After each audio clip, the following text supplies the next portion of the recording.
Hey everyone, Dev with Crime Hive, and in this true crime video, we're going to discuss Kassanndra Cantrell, and we've learned some very sad news as her body was located today, and she was murdered. So we're going to talk about this, and it's again pretty sad news to be able to cover with you all, as we were all hoping for a happy ending. I mean, she was pregnant.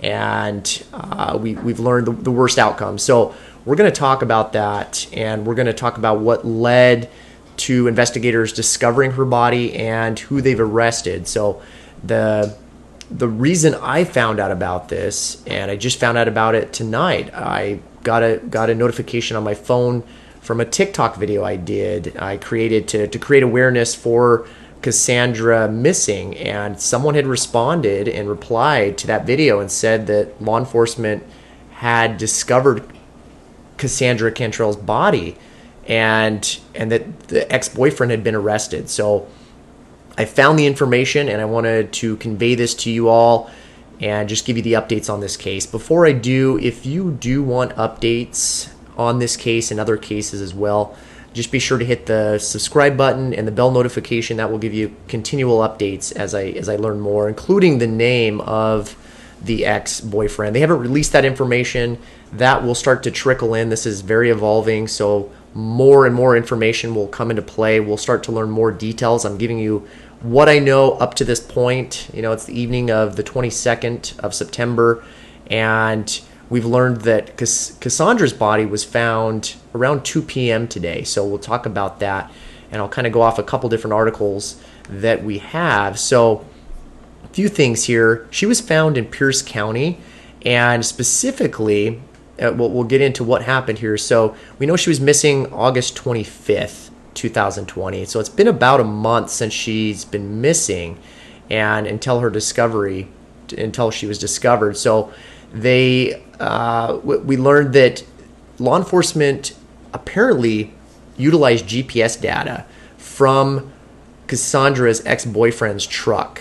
So they gathered that data, and then they started conducting this ground search around Chambers Creek Road West in University Place. So just to give you an idea of that area right here, you've got Parkland where she was from, you have Tacoma right here, and she was found in this area right here. So you got Chambers Creek Road West right here, not far away really. It's about 19 minutes away from Tacoma right there. So as you zoom in, very interesting area. We'll pull the satellite view, and I've got a video actually. Apparently some news sources actually were filming above in a helicopter, and they actually got some footage of the area when police discovered her body. So you can see the kind of environment we're talking about right here. A lot of trees, very dense type of area, and you'll see it in the video here I'm going to show. This is the general vicinity right here. So this is what it looks like here. I'm going to pull this up here. I mean, they got some actual footage of it. And this is when it happened. So I'm going to pull this up. I'm going to enlarge the video here. So this was the active site. Apparently it was down a hillside, and they actually had a search and rescue team. They had to do this rope rescue essentially to go down into this area and recover her. But they did make the discovery on scene right here, from what I'm hearing. Sometimes, they won't confirm that information until an autopsy or, further information to prove that. Next of kin needs to be notified. So I'm assuming that next of kin, which would be her mother, brother, they were all notified of this information, and, that they released that out. So law enforcement did confirm that this was Kassanndra. She was apparently wrapped up and disposed of, which is just, again, really, really sad to hear. And this is just some video of that. I'm not going to go through the entire video, but I'm going to just kind of fast forward just to give you an idea of what it looks like, the area that they were searching. So This gives you a better idea of what it looked like. News sources were right on top of this information here.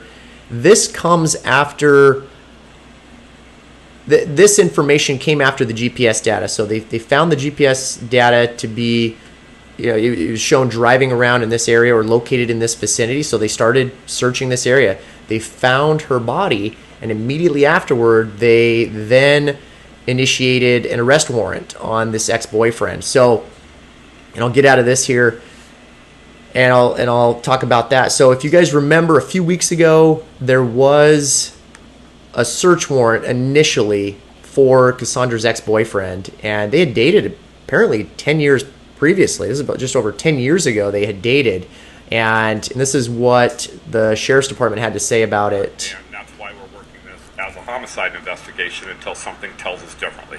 We do have a suspect that we want to take a look at, to do a deeper dive into. The suspect, whose home is being processed by the FBI, has no criminal history. Family tells us he is an ex from Kassandra's past. We did develop some new information that they may have been around each other recently, and that it wasn't just an ex-boyfriend from many years ago. The Sheriff's Department and FBI is also processing the suspect's car, in addition to There's searching what numerous the areas vehicle of the looked county. like. Despite investigators' grim suspicions about the case, Kassandra's mother says... So they did get the data from that search, the vehicle search, the home was searched, and then what we've learned is they had a SWAT team come. FBI was involved, SWAT team came out. They did arrest the ex-boyfriend. He was booked into the Pierce County Jail, and then what we learned from there is they waited on the house, that same house, and they're going to do another search warrant. So they may have already, right now as I'm speaking, they may have already initiated that search warrant. They may be gathering more evidence. And then there was another video that I found here that I wanted to play. Right here in the background, I'll play it here. It looks like this was the ex-boyfriend's current live-in girlfriend who was detained as well on that scene. She wasn't arrested at this point. Sounds like she was just detained, may not even be arrested, may not even be involved. But of course she was detained. They're questioning her, and I just wanted to show a quick snippet of that. Kassanndra Cantrell's ex-boyfriend, where the FBI searched his home and processed his home about 2 weeks ago. That man has been taken into custody. He's been arrested. We can also see that his girlfriend, his longtime live-in girlfriend, has been detained right for there. questioning here on scene. There's still a lot of unknowns here, and we have new details that we will be releasing on this case soon. So just like they're saying, there's going to be much more information here. I just wanted to put this out initially. We'll get the name in the comments below. If you guys have more updates, please share this. Put that in the updates below. And obviously we want to know who this person is, and we want to know the details of this. And obviously we want justice. So law enforcement has enough information to arrest this individual, and now it's just a matter of going through the court system to determine if he is in fact guilty of murdering Kassanndra. So again, that's the news I have for this. I do have some other videos here that I've got, but this definitely took precedence here as we've learned this here. So if you have any more information, again, this is Dev with Crime Hive, and I will be back in another video, and we'll see y'all soon. Take care.